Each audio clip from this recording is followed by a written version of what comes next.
Het wordt maar een zoele dag. De zinnen weer er eens even bij, maar de buien moesten niet nog komen.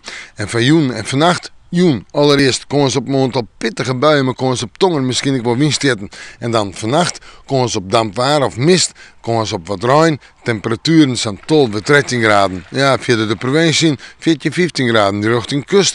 En in het watergebied op de eiland zijn 16 graden. De wind uit oostelijke richting zwak of matig.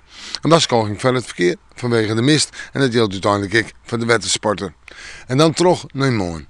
Morgen wordt het een dag met een protte bewolking. Is even een beetje zinnen, maar daar blijft het bij. En een aantal buien of buikers. Temperaturen 20 tot 22 graden op een nij en warme dag. En de wind ziet het meer het westen op en die zal matig en vrij krachtig worden. Misschien in het watergebied letten wel krachtig. En dan zetten we terug naar de dagen die volgen. Waaiers en tongensje een paar buien. Vooral op waaiers een aantal buien. Op tongensje ik nog wel wat meer zinnen. Temperaturen zijn 20 graden. Op vrijdag wordt het zijn 22 graden. En dan hebben we het door een droge dag. En in het weekend wordt het nog warmer. We met de morgen, maar weer even in het waarsje.